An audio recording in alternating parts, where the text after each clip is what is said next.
উদয়পুর অমরপুর সড়ক অবরোধ করল এবার প্রমিলা বাহিনী। গত কিছুদিন আগে একবার প্রমিলা বাহিনীরা এ সড়ক অবরোধ করেছিল, আবারও সেই একই দাবিতে এবার উদয়পুর অমরপুর যে সড়ক, সে সড়ক অবরোধ করে বসেন প্রমিলা বাহিনীরা।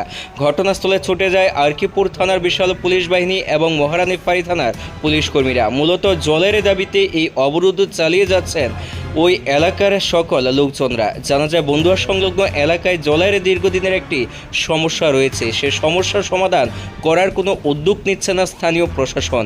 আর এই বিষয়কে সামনে রেখে আবারও একবার রাস্তা অবরোধ করে বসলেন এলাকার মহিলারা।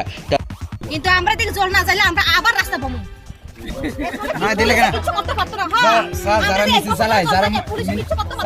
যারা মিছিল চালায় একটু তারারে কইয়া দিও মোটরটা একটু পেছাব দিতে মোটর যদি পেছাব না। এখানে এলাকাবাসীর জলের প্রবলেম ছিল, এই জলের দাবিতে আজকে রাস্তা তারা অবরোধ করেছে। তারপরে আমরা এলাকাবাসীর সঙ্গে কথাবার্তা বলে রাস্তা অবরোধ করে দিয়েছি। ব্যাড নিউজের ইঞ্জিনিয়ার সাহেব এসেছে, যে সময় পরিস্থিতি দিয়েছে যে জল